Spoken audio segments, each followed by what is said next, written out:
Now, if you subordinate to the world around you and become part of the conformed herd, you're not going to do that. You're going to fit in instead of stand out. And every human being, I've asked people, even in prisons, everywhere in the world I've been, I've asked how many of you want to make a difference. Every hand goes up. You won't make a difference fitting in. You'll make a difference standing out.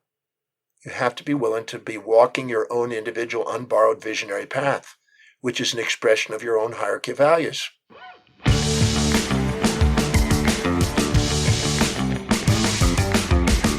You are listening to Personal Development Mastery Podcast, where you will find inspirational conversations and actionable takeaways to master yourself and improve your life. I am your host, Agi Keramidas. A few years ago, I found myself unfulfilled and unmotivated, like I had lost my sense of purpose and my life was merely passing by.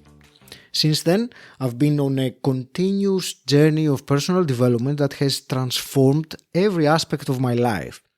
Now, my mission is to inspire you to grow, stand out, and take action towards a purposeful and fulfilling life.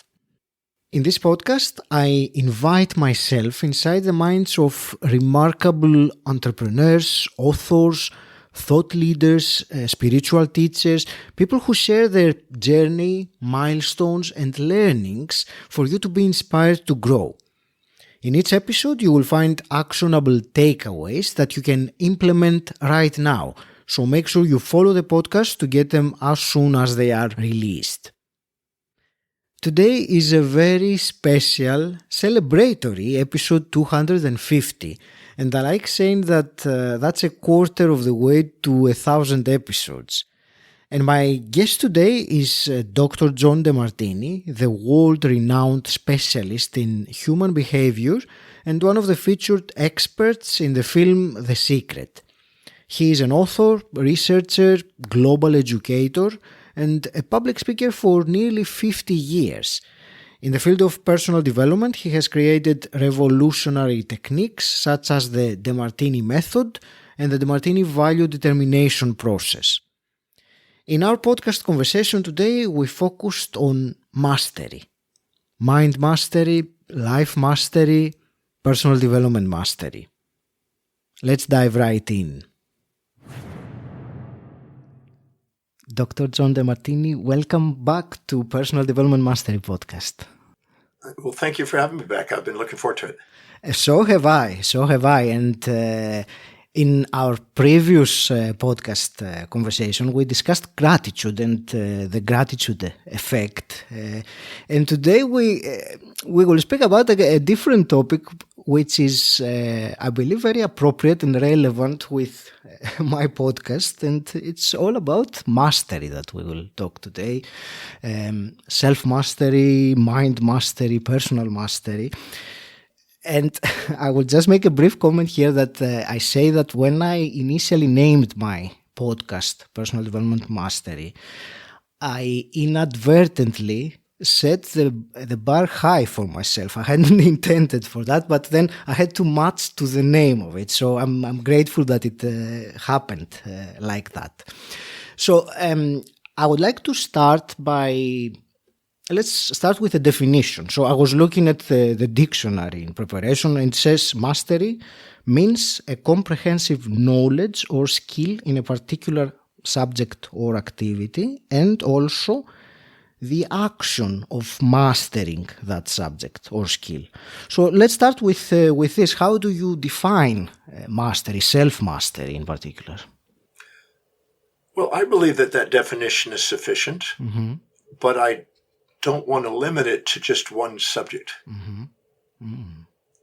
Unless you make the subject holistic for your whole life. I was watching a show in America in 1973 that had a star called David Carradine, and the show was called Kung Fu. Yes. And he was a Shaolin, monk, you might say, who studied under a master. And in the show, it talked about his master. And when I heard that term, I thought, I would like to become a master. So at 18, I went on a pursuit to become a master. I didn't know what it really meant at the time. It just sounded really cool. Mm-hmm.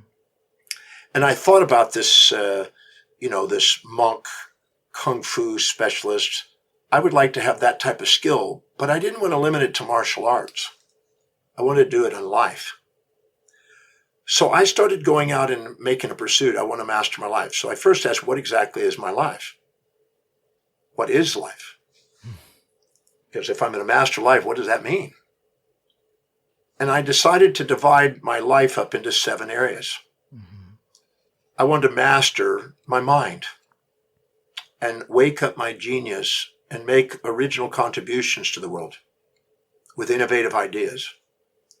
I wanted to create a mastery in business where I was touching people's lives around the world globally. I wanted to have financial independence where I was working not because I had to, but because I loved to. I wanted to have my money working for me instead of me working for it. I wanted to have a global family dynamic. I never really felt home in any one spot. I always felt the world was my home. Every country's a room in the house. And I want to have a global family dynamic. I live on a ship called the World and travel all over the world because of that. I want to have social influence. I literally started mentoring all the most amazing people that I would love to meet and hang out with and contribute to. And that's nearly 4,000 global thinkers and people today. I also had a desire to have vitality and be vital into ripe ages. And I'm 68 in just a couple of months, so I'm doing pretty good. I keep a very intense schedule, 7 days a week on my mission. And most people don't think I'm 68. And then the last one is to contribute a spiritual movement to the world. Not a new religion, but a way of living an inspired life, regardless of what your background or religion or faith is or whatever. Just whatever it is, I'd like to contribute to that and add tools to help people live an inspired life. So that's how I wrote it down, starting at age 18. And then I asked myself, what is the highest priority knowledge, the highest priority tools, highest priority ideas that could assist in the pursuit of this mastery? Because I didn't believe that mastery was just business. Because I've seen so many people that are really great in business, but their relationships or their health is not well. Or I see people that are very healthy and fit, but they have no money. Or I see people that have a great family, but there's no business. I've seen people polarized to one area, but not master all of them. And I learned from Albert Einstein when I was 18, reading one of his books, that the greatest teacher is exemplification. So I made it in my mission to exemplify a mastered life.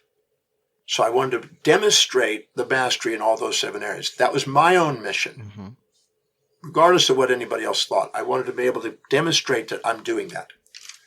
So that was my definition. So now your definition imposed on my definition, broadening it from just one specialty to the specialty of life itself in those areas, and developing knowledge and skills and mastery of those areas are perfectly dovetailed.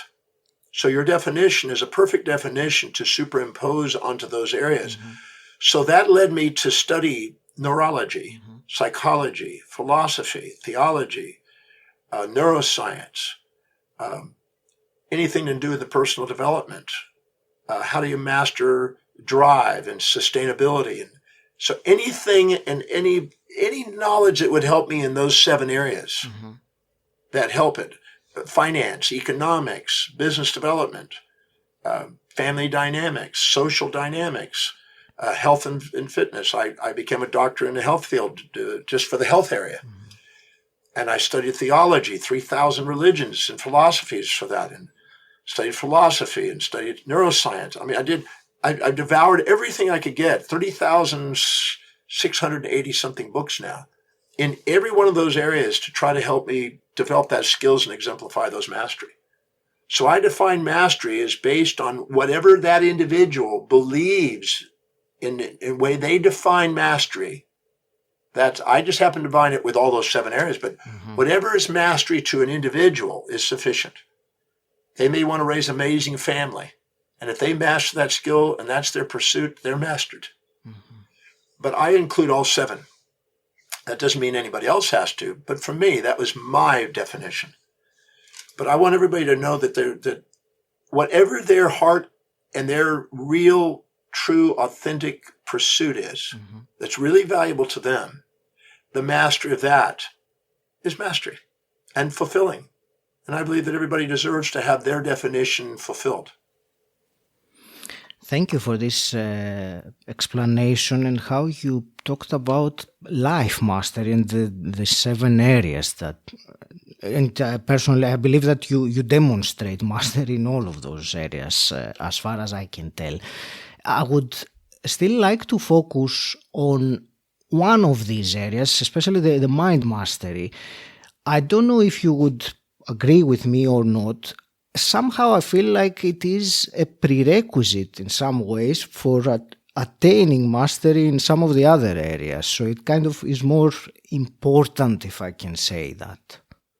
Well, your perceptions, your decisions, and your actions in life are mental expressions. And your life, you have control over your perception, decisions, and actions. You don't have control over everything outside you, but you can control your perceptions of what happens, your decisions, what you do with it, and your actions. So mind mastery is the fundamentals of life mastery in all 7 areas. And I created a model, you might say, a system for mind mastery for the sake of those 7 areas. So I would agree with you. I think that would be the cornerstone. The question now is, who are we? It's an ontological, metaphysical question. Who are we? Some would say a soul. And Aristotle and Plato's idea of a soul also had mental expressions. Their definition of the soul, and on the soul, Diamina by Aristotle, describes mental capacities, mental faculties, perceptions, and actions. So we could say that the existential extension of the soul from the essential self would be mental. And therefore, that's the way we relate to the existential world. So we would say that the mind mastery would be the key to life mastery. It would be the cornerstone of life mastery. So again, we're in harmony and agreement on so if we can master our ability to master our mind, we can have the ability to master these other areas. As Warren Buffett says, until you can master your emotions and manage your emotions, don't expect to manage money. And Robert Greene says, until you can manage your emotions, don't expect to be a leader. So it is that is the cornerstone. The question, though, is what is the mind now? Is it an emergent function out of a bunch of complex neural networks? Is it a neuroassociative complex that's entangled with the other neuroassociative complexes that integrates in the forebrain? We have a mystery box sitting in the neurosciences about what is the mind. And I have my definitions. That doesn't mean they're right. It's just they're my definitions, and they're evolving as my knowledge grows. But whatever it is, there is practical things you can do to enhance the mastery of the mind, to overlap into the mastery of these 7 areas. No question. I will certainly come to that, the practical ways to enhance that, because I believe it's really maybe one of the reasons we're doing this conversation. I would like to ask to start just one step before that, and I will start with the brain. Just a simple explanation, because for many people, the mind is very much related to the brain. So I would like to ask you about that part of our brain which is responsible for mastery, or the inner governance, the executive of center. So just give us an overview of how it works without getting into many probably technical details, so that we can follow from that and see what we can do to augment it, as you mentioned. Okay. I could spend about a year on this one. I love this one. The most simple neurological action is a simple reflex. They call it a mono, which means one, synaptic, which means connection, reflex. Mm-hmm. So you have your knee is put on top of your other knee, mm-hmm. and you hit it with a reflex hammer, it jerks. Yeah. And that's because you stimulate a sensory nerve receptor. It causes a graded and then action potential to go up through the nerve to the cell body and up into the spinal cord. Mm-hmm. And then synapses with another nerve, which is an anterior motor nerve. And then it goes back out to a muscle to cause it to contract. And it's sort of an all or none. Sometimes you hit it, nothing happens, or you hit it and it jumps. So it's the most primitive reflex we have, mm-hmm. a stimulus response. Yes. But then you go into the nervous system, not just the nerves, peripheral nerves, but you go into the nervous system, the spinal cord, and you have what is called interneurons. And interneurons are intermediate neurons between a sensory input and a motor output, a muscular output. Mm-hmm. And the more the number of interneurons, the more options you have on that response. Yes. And the more graded the response becomes, like a dimmer switch. Instead of all or none, black or white, it now starts to have a bit of a gray. The higher you go in the brain, the more the interneurons. Now, the sensory neurons are primarily for reception and perception. Mm-hmm. The interneurons are for decisions. Mm-hmm. And the motor neurons are for actions. Mm-hmm. And we have control over those perception, decisions, and actions, our sensory, interneurons, and motor neurons. But the higher you go, the more interneurons. In fact, it goes from none at a monosynaptic reflex to 1 to a disynaptic reflex to 2 to a polysynaptic reflex. And then it goes up in polysynaptic reflexes all the way up until you have trillion mm-hmm. or billions mm-hmm. of possible associations to be made. Right. The greater the number of interneurons, the more you are in control of what you're perceiving, deciding, and acting. The lower the number, the more the world outside you is a stimulus response, and it controls you. Mm-hmm. So the primitive part of our brain is controlled from the external world. But the more advanced part of the brain, we get to control. But then now the question is, where are we? Are we at the sensory neuron? Are we between the sensory neuron and the interneuron? Are we the interneuron? Are we the junction between the interneuron to the motor neuron? Where is us? Where are we in all that? How are we controlling that? How does that work? That's an interesting mystery, which I've explored now for 45 years. I've been writing, and I used to lecture on neurology. Mm-hmm. So as we go up, the most advanced part of the brain is the medium, the middle part, prefrontal. That means it's wrapped up underneath the brain in the front prefrontal cortex. It's the most advanced part of the brain. It's part of the telencephalon, which means the end of the brain. Mm-hmm. This one area is also called the executive center, which has executive function. Mm-hmm. It is also called the gratitude center, mm-hmm. which is interesting. And what that center does is because of all the interneurons that are involved, it moderates the stimulus response that we have down below. And it allows us to govern those behaviors and take spastic all or none reflexes, mm-hmm. impulses, instincts, and calm it down intuitively into a reasonable response based on wisdom. And what's interesting is, if you study stochastic behavior, the science of statistics, they know that the greater the sample size, the higher the probability of mean distribution. Mm-hmm. You get the mean, not the extremes, but the mean. The mean, Aristotle called the golden mean, was the virtue between the two vices, were the two extremes in his work. So as we go up in the brain, we increase the probability of objectivity, which is neutral, instead of subjective biases, which is polarized and opinionated, mm-hmm. where all the biases and prejudice and discriminations and judgments and things that we have below. The Greek philosopher Empedocles said we have love or strife. When we're balanced, we have love. Same for Pythagoras. When we don't, we have strife. We have judgment. Judgment is when you're perceiving consciously more positives and we're unconscious the negatives, mm-hmm. or perceiving more negatives consciously and unconscious the positives. That's down below. That's where we have a reflex for survival.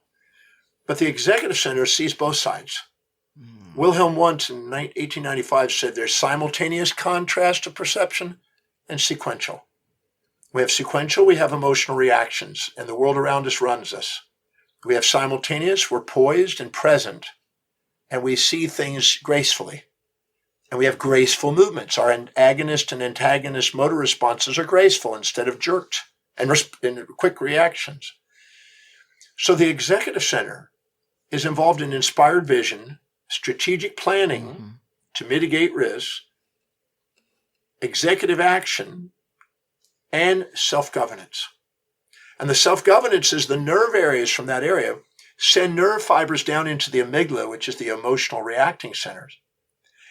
And with GABA and glutamate transmitters, it calms down the impulses and instincts that are reactive and where we react before we think. And we think before we act with the executive center and calm that down and take the dimmer switch and put it in the middle and take the extremes out. And we're now more poised and present and purposeful.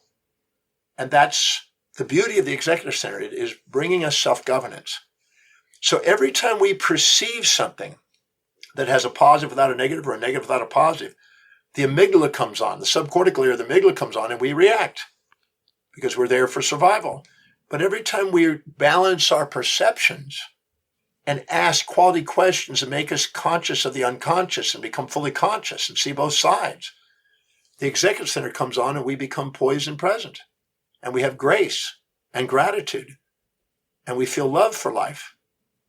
So the executive center is designed to dissolve the fantasies and the philias and the phobias, the nightmares and the fantasies, dissolve those and allow us to be present with the magnificence of what's there and respond wisely with thought and reason and inspiration. Now, when we live by our highest values, everybody has a set of priorities in their life. When we live by our highest values, the executive center gets blood glucose and oxygen. When we live by our lower values, the amygdala gets it. So if we're not doing what we're really authentically designed to do that's inspiring to us and fulfilling our ontological, real, authentic self, the amygdala comes on and we start to have skewed views of reality. But the second we live by our highest value and inspired, we become objective and reasonable, and we end up making the most sustainable, fair exchange transactions with other people, which allow us to master the areas of our life. I want to take a short break from this episode and very quickly let you know about something I'm really excited about. For me, having a podcast made a tremendous difference in my life's journey, and I know the kind of impact it can have on one's personal development. And that is why I'm so passionate about this service I offer, helping coaches who are ready to amplify their message and reach a global audience by creating, launching and growing a top quality podcast, even if they aren't tech savvy and are limited on time. Maybe you've thought about having your own podcast, but you don't want to go through the time-consuming learning processes of how to create, launch it, or how to record, edit, host, and so on. If you said yes to that, then I got a solution for you, something that takes away all the complexity and allows you to only concentrate on creating quality content. Go to my website agikeramidas.com to find out more and to get your free copy of my guide about creating and launching your podcast. Alright, let's jump back to the episode. Thank you. And there was also one question that comes to me listening to your explanation about the executive center. And this, you talked about the reflex we have at the lower centers or the lower levels, and the reflection or the ability to reflect, and the options, as we said, to choose how to respond. My question is, how can one find or enhance this ability, shall we say, to be able to stop at that moment? You said about, balancing our perceptions, but I'm trying to take it one step before that and ask how can one get out for a moment of this this reflex, and get into the mode of being reflective. I hope my question is clear to what I'm trying to. Thank you. Yes, it's very clear. Thank you. We have reflexive awareness and reflective awareness, Yes. like you say. A reflex is outside, extrinsically stimulated, and you're responding. And reflective is we're more introspective and we're listening. And before we respond, we're thinking. In systems one thinking, we react and think. In systems two thinking, we think, then react, then we respond or act. So I've asked that question since I was 23, when I first started teaching neurology. And I'm feel quite certain that we found solutions to that. Here's how it goes. Whenever you have an emotional reaction, it means you have incomplete perception. Because if you're infatuated with somebody, you're perceiving the upsides, but you're blind to the downsides. You're ignoring the downsides. You're unconscious of the downsides. So in a sense, you're ignorant of the whole. You're only seeing part. And you're now generating an opinion that's got an emotion. And I'm going to make a statement that the purpose of emotions is to offer us, as conscious beings, feedback to let us know when we're not seeing the whole. We're not fully aware. We're ignoring some of what we're experiencing. And we're having a bias. And we're in survival mode. And it's offering us feedback to let us know that. That's all. It's giving us symptoms in our body and our psyche to let us know that we're not whole. We're not authentic. Because if we infatuate with something, we'll tend to minimize ourselves to it. And if we minimize ourselves, we're not authentic. And if we resent something and we look down on it, we're conscious of the downsides and unconscious of the upsides, and we're ignoring the upsides. We're going to exaggerate ourselves, looking down on people. And that's inauthentic. And so the homeostatic mechanism of the brain is trying to make us authentic. It's trying to teach us how to love. It's trying to teach us to have sustainable, fair exchange. And when you tend to be looking up to people and minimizing yourself, you'll tend to sacrifice for them. Anybody you've been infatuated with, you'll tend to inject their values, try to live by their values, and sacrifice for them temporarily for fear of loss of them. And anybody you resent, you'll try to sacrifice them for you narcissistically because you'll try to get them to live in your values, both of which are futile. And so all the emotional responses and symptoms of our psyche and our physiological responses are feedback mechanisms to let us know we're not authentic. We're ignoring information. We're not seeing the whole. We're not in grace. Because the magnificence of life is really magnificent if we see it whole. So those symptoms of emotion are giving us feedback. It's just a homeostatic feedback, just like a thermostat. If it's hot, we sweat. And if it's cold, we shiver. And they're symptoms to let us know, hey, we're not in balanced temperature. Let's regulate the temperature and get us back into the center. That's all symptoms are. That's what illness is. And Pythagoras said that in his time. And Galen said that. And Asclepius, the mythological story of Asclepius refers to that. All the great healers knew that. Almost every drug they take in medicine is to try to balance out the chemistries. So the emotions are feedback mechanisms to let us know that we're ignoring key information. And we're dividing our consciousness into conscious and unconscious halves and not seeing full consciousness, not being mindful. Now, here's the magnificence, though. If we infatuate with somebody and we put them on a pedestal and we minimize ourselves, we're too humble to admit what we see in them inside us. So we have a missing part, a disowned part, a deflected part, a deflected part. I'm too humble to admit what I see in them inside me. I'm deflecting what I see. Now, we know that when we point our finger at people, three are pointing back. The truth is we have everything we see in them, but we're too humble to admit it. Or if we're resenting them, we're looking down on them and we're too proud to admit what we see in them inside us. But yet we got three fingers pointing back. And it's because we actually have shame, and it's reminding us of what we feel ashamed of, and we don't want to admit it. So we dissociate from the shame and go into pride to protect ourselves, and we judge them for something we're doing, but we don't want to face it. So we deflect, and deflective awareness is reflexive. And so before we react, reflexively, not reflectively, to the impulses to seek or the instincts to avoid. And we're like an animal in survival reacting before we think, because we're in reflexive awareness, not reflective awareness. But now, let's say we see somebody we admire, and instead of being too humble to admit what we see in them inside us, what if we ask the question, what specific trait, action, or inaction do I perceive this individual displaying or demonstrating that I admire most? And then go to a moment where and when I perceive myself displaying or demonstrating the same or similar trait inside myself. What if I go in there and introspectively reflect and find out where I see what I see in them inside me? And don't stop until the quantity and quality is equal, and be accountable for being fully conscious. And now have reflective awareness and level the playing field where they're not above me and I'm not below, altruistically sacrificing for them and trying to be somebody I'm not, but level the playing field where I value me and I value them, and I make sure I have a sustainable, fair exchange where I have equanimity in me and equity between me and them. Or when I'm resentful, what happens if I go in and find out where I do those behaviors too?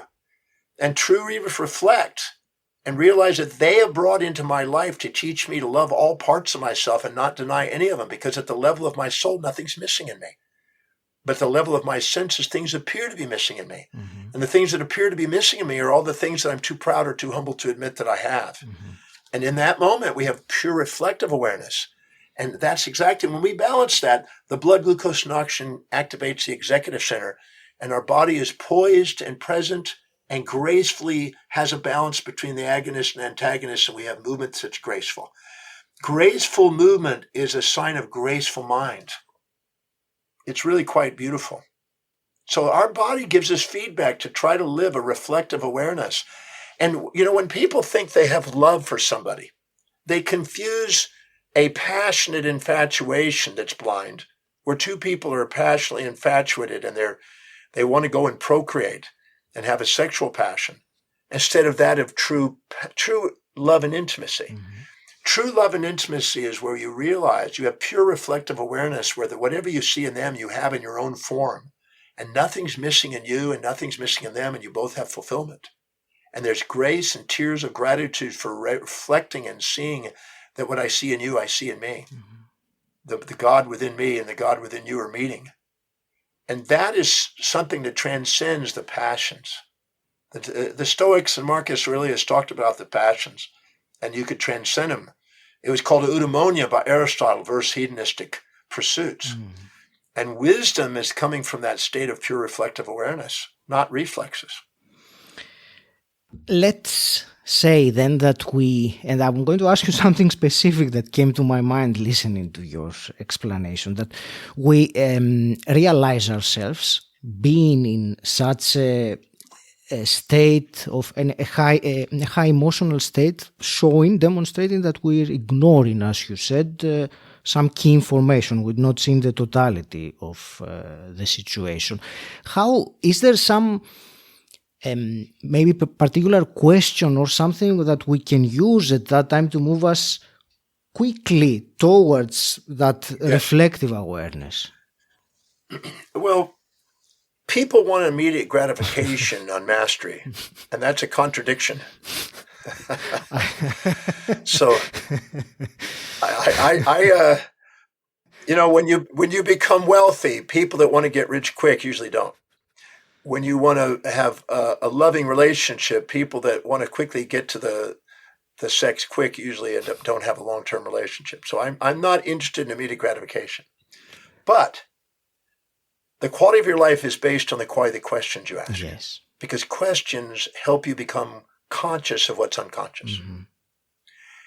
And so any question that equilibrates the mind and liberates the mind from imbalanced perspectives is the path. Yes.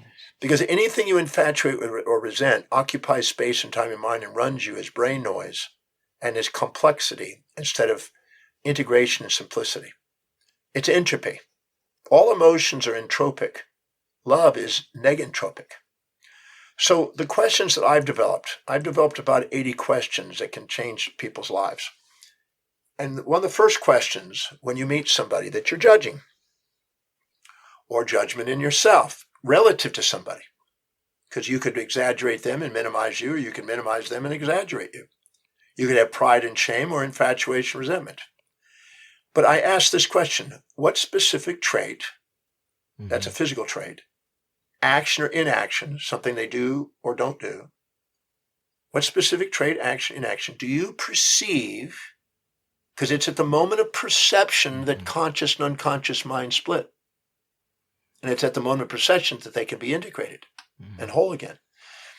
So what specific trait, action, inaction do you perceive this individual displaying or demonstrating that you admire most or despise most? And we narrow it down and we make sure that there's no hearsay, because that's not perceived. It's somebody else told you that.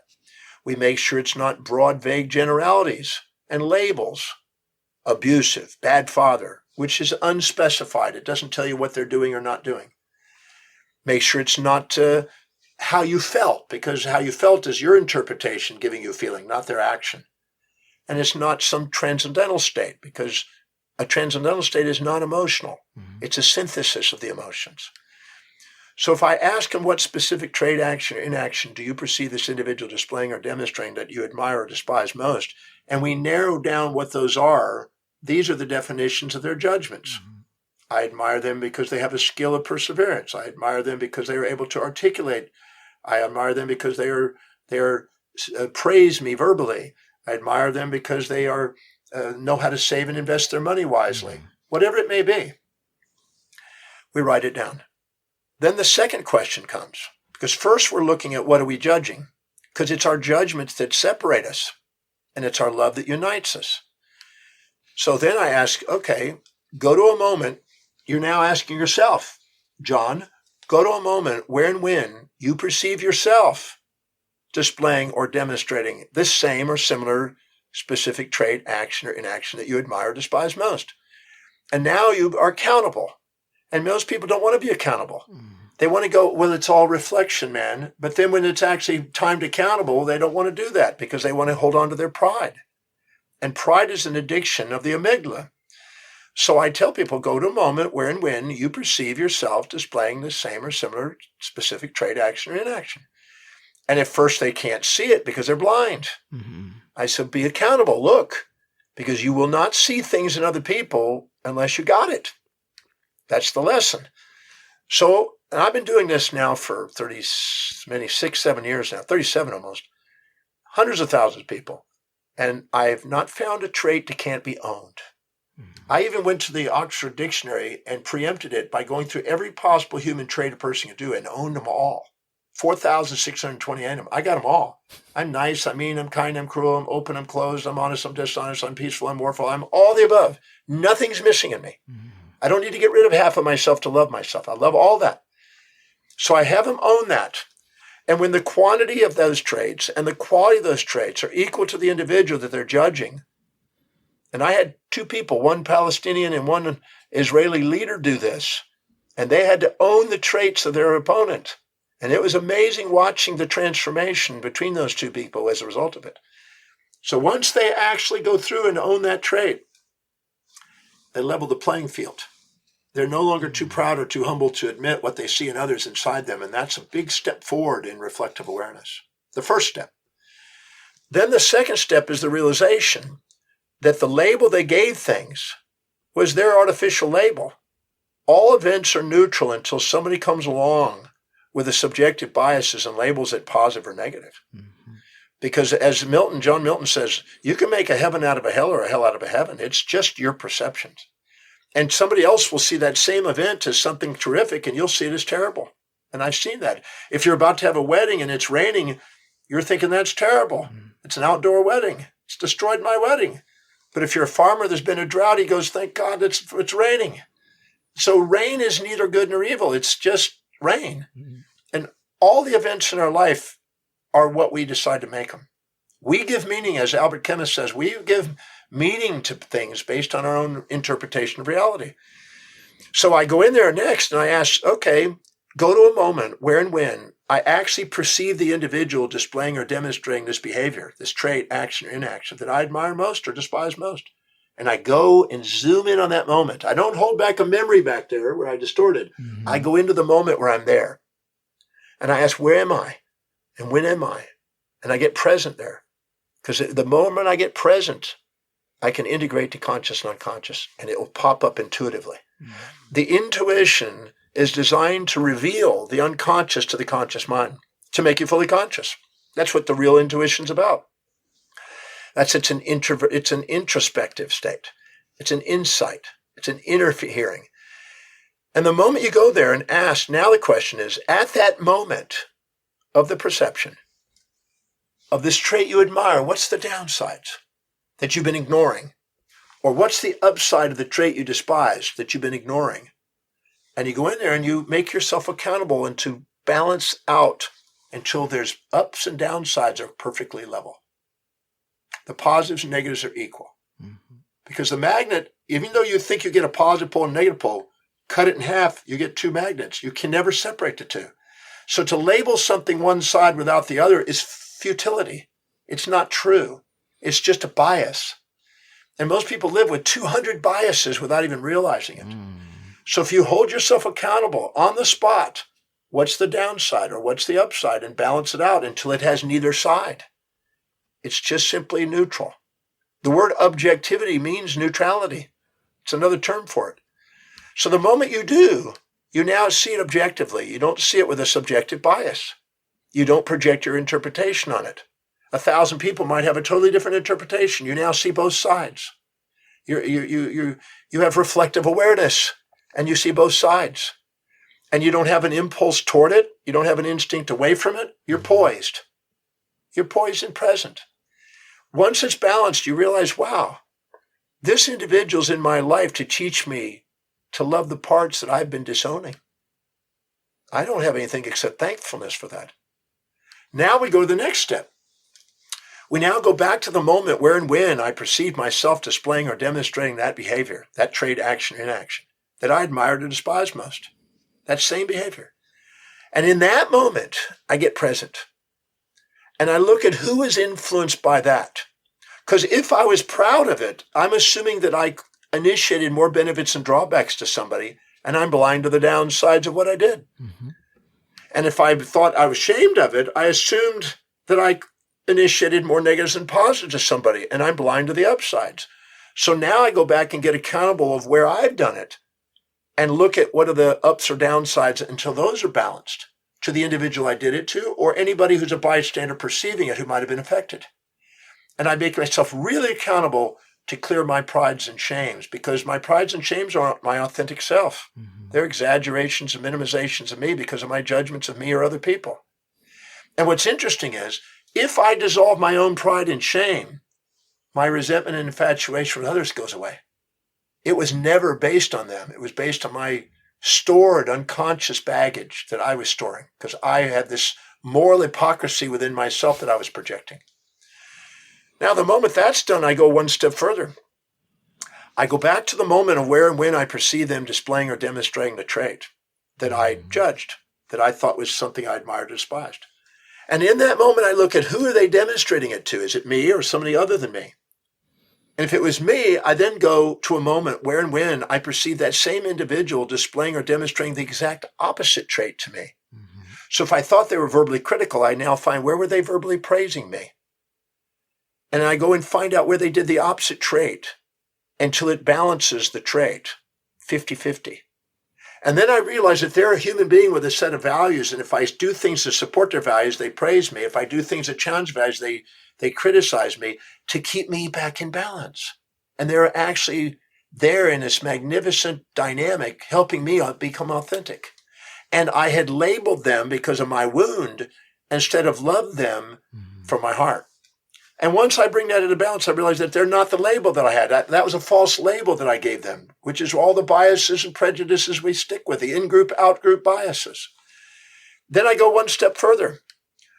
I go to the moment where and when I perceive them displaying or demonstrating the trait, action, inaction I admire, despise. And I get really present. Where was that? When was that? And what exactly is the content in that moment? And what's the context? If they're verbally criticizing me, why? What am I doing that's challenging their values? And what am I doing that's arrogant where they would need to bring me back down and to humble me? Mm-hmm. And what's the content and context? Oh, it's about the way I manage my money with my kids. Great. And who are they doing it to? Me. And at that exact moment, you cannot perceive something without a contrast. That's the basic principle of psychology for over 125 years now. And so at the moment when you're perceiving something that you admire or despise, your mind has the counterbalancing homeostatic mechanism in what they call an anti-memory in the brain, that are neuroassociations that come up to counterbalance that, to bring you back in homeostasis. So at that moment, what virtually or in reality is doing the opposite to you? So if they're verbally criticizing me, who is actually praising me at that moment? If they're rejecting me, who's wanting me at that moment? If they're putting me down, who's lifting me up at that moment? If they're lying to me, who's telling me the truth at that moment? Because I couldn't perceive that without a contrast. And I become aware of that in that moment, virtually or real, one or many, male or female. I look for where it is. And I don't stop until I become aware, and I get tears of gratitude for the pairs of opposites that are born in that moment. And then I realize that I selectively biased out half of that and created an emotion instead of creating a moment of love. Mm-hmm. If I do that, I create a storage in my subconscious mind of all those imbalances. But if I integrate them, I awaken my superconscious awareness where I'm in grace again. And I see both sides, and I do that for each moment. I judge them. And then I discover that it was my illusion. There was a matrix of love there the whole time. Love was all there was. Nothing else was there. All else was an illusion that I bought into because of my bias. And then I do one more. I ask the question, go to a moment where and when you perceive this individual displaying or demonstrating a trait that I admire or despise. And in that moment, if they had done exactly the opposite, the way I fantasize them doing when I judge them, what would have been the drawback? Because as long as I'm holding on to a fantasy about how life is supposed to be, I'm never going to appreciate my reality. Mm-hmm. So I ask, what would be the drawback if it was the way I fantasized at that moment? Or what would be the benefit if it was the opposite of what I admired? And I level the fantasy, and I take the magnet and I neutralize the magnet and demagnetize the magnet so I can actually be present with somebody and love them. If I do those 7 questions, both positive and negative, that already starts transforming and helping me have reflective awareness. But I have about 80 questions. Those are the first 7. Thank you for your comprehensive answer, and also you made me realize that the way I phrased my question, even though my intention was not to find the shortcut, the one question that you can use at all time, and bypass whatever is happening or go past it. But thank you for the clarification. It's been a very intriguing and wonderful conversation, John. There is, and I know that our time together is quickly going towards the end. There is one last thing I wanted to ask you to share a few words with us. We are delighted that you agreed to share for free your workbook with us on the 7 steps to expand to the next level of empowerment. So it's a free guide which the listener can download from the link that I will have. I would like you to share a few words about the guide, and even though I think the title is self-explanatory, but please share a few words about it with us. Every human being, regardless of age, gender, or cultural background, or sexual gender, lives moment by a set of priorities, a set of values, things that are most to least important. And this list, this hierarchy of values, this list of priorities is fingerprint specific. Mm-hmm. No 2 people ever have at any one moment the exact same list. Mm-hmm. That's primarily because the accumulation of all the judgments that create the voids that drive the values. Whatever that set of values is, that there's a hierarchy to it. And the very top value, the thing that's most important to the individual, most value, most priority, they spontaneously are inspired from within to fulfill it. Nobody has to motivate them extrinsically to get them to do it. Mm-hmm. This is the most efficient and effective expression of life, living authentically according to your highest value. Your teleological purpose revolves around it. Your ontological identity revolves around it. Your epistemological pursuit of knowledge revolves around it. The mastery of life revolves around it. So identifying that, which is why I have on my website a complimentary value determination process, free, private, to assist people in doing that. I encourage people to take advantage of going on the site and just doing the exercise. That's the first one, because knowing yourself, being willing to be yourself is the key to loving yourself. That's first. The second one is realizing that if you are going to live that way, it will require that you prioritize your perceptions, your decisions, and your actions. That's you're accountable for. Now, if you subordinate to the world around you and become part of the conformed herd, you're not going to do that. You're going to fit in instead of stand out. And every human being, I've asked people, even in prisons, everywhere in the world I've been, I've asked how many of you want to make a difference. Every hand goes up. You won't make a difference fitting in. You'll make a difference standing out. You have to be willing to be walking your own individual, unborrowed visionary path, which is an expression of your own hierarchy of values. So that's the individual heroes, as Ernest Becker says, the individual hero's path. Emerson describes it as not envying or imitating anyone, being yourself, the transcendental self. Now, that's number two, identifying what it is and start prioritizing your life accordingly. Mastering your perceptions and asking, how is whatever's happening right now in my life, how's it helping me fulfill my highest value? And mastering your actions. What is the highest priority action I can be doing right now that's most effective and efficient to serve the ever greater number of people, living by what's highest in value so I can have a fulfilled life? So my vocation and vacation is the same. The third thing is delegating. If you're not delegating all lower priority things, you can never expect an inspired life because you're too busy doing low priority things. Every time you do low priority things, you devalue yourself. Every time you do high priority things, you value yourself. So if you want to value yourself so the world will, it's doing high priority things. You want to devalue yourself so the world will, it's doing lower priority things. So unless you do that, now the value of that is you now give job opportunities. You help the economy. You increase transaction numbers mathematically. You also increase the accountability of being more masterful and more of a leader in your life. But by doing that, you give job opportunities. You give ability to create families. You create society by delegating.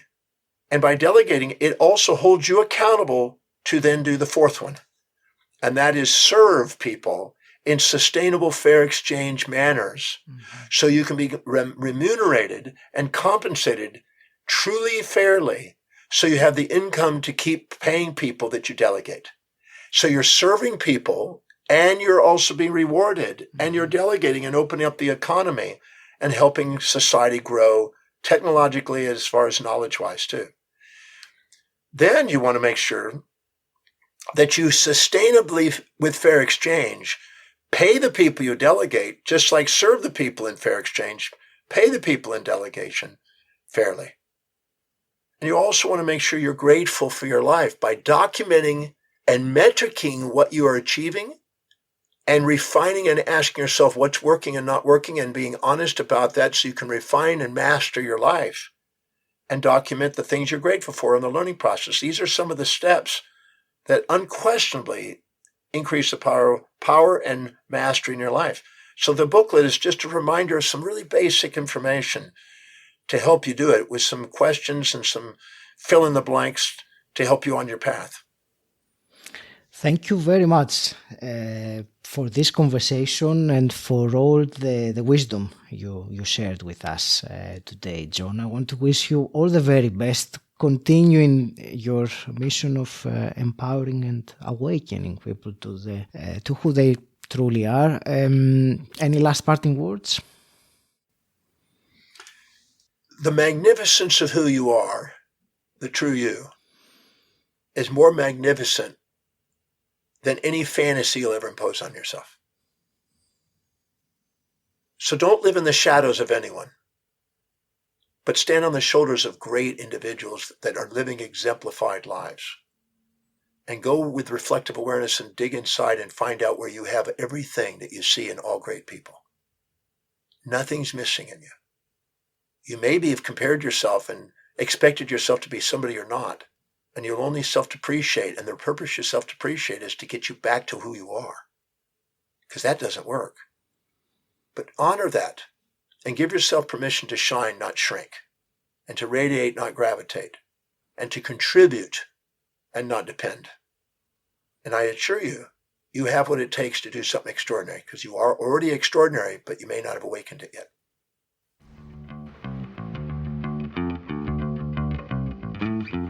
Thank you so much for listening, and I hope you got great value from today's episode.